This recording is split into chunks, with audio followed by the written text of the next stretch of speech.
Assalamu alaikum, welcome to Times of Ummah. Dear viewers, at a Thursday afternoon's news briefing, the United States State Department spokesman Ned Price has said that the Pakistan shared concerns of the international community on Afghanistan and wanted to protect the gains of the last 20 years. There is a distinction between broad issues like recognition and legitimacy and practical engagement, Mr. Price said while explaining how the Biden administration planning to engage with the Taliban. I think you have heard from us, you have heard from other governments as well that when it is in our interest to engage with the Taliban on the basis of our national self-interest, we will do that. He said, adding that at the ministerial meeting, we heard a similar sentiment from other countries involved as well. When someone asked the Pakistan's role in Afghanistan, Mr. Price said Islamabad conveyed its position on Afghanistan at a recent ministerial meeting co-hosted by the United States and Germany. Pakistan was engaged in the ministerial meeting and we heard from Pakistanis very similar sentiment to what we heard from other countries that participated. He said there was widespread agreement, including from our Pakistani partners, that the gains of the last 20 years should not be squandered. There was the United States Secretary of State Antony Blinken and the German Foreign Minister Heiko Maas co-hosted the ministerial meeting on Afghanistan on Wednesday.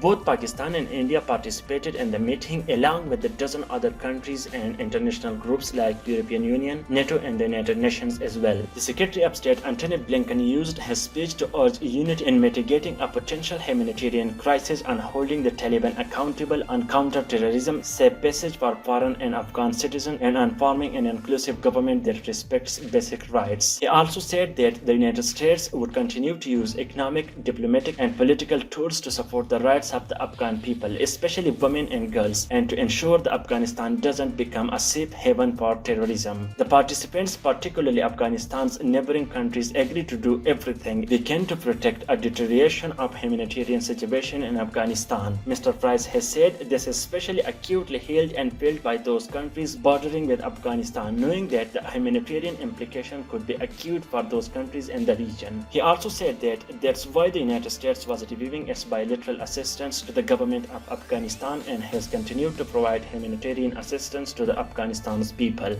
Dear viewers, even in recent months, he said the United States has provided hundreds of millions of dollars of humanitarian aids to the people of Afghanistan. In June, the United States provided over $250 million to Afghanistan's people, which doubled to $500 million in July. Some of this is intended for internally displaced persons inside Afghanistan. Mr. Price has also said that it is an enduring commitment felt dearly not only by the United States but by the countries in the region and by the countries as well beyond. Dear viewers, if you want to watch more news updates from the whole world, please make sure to subscribe our channel.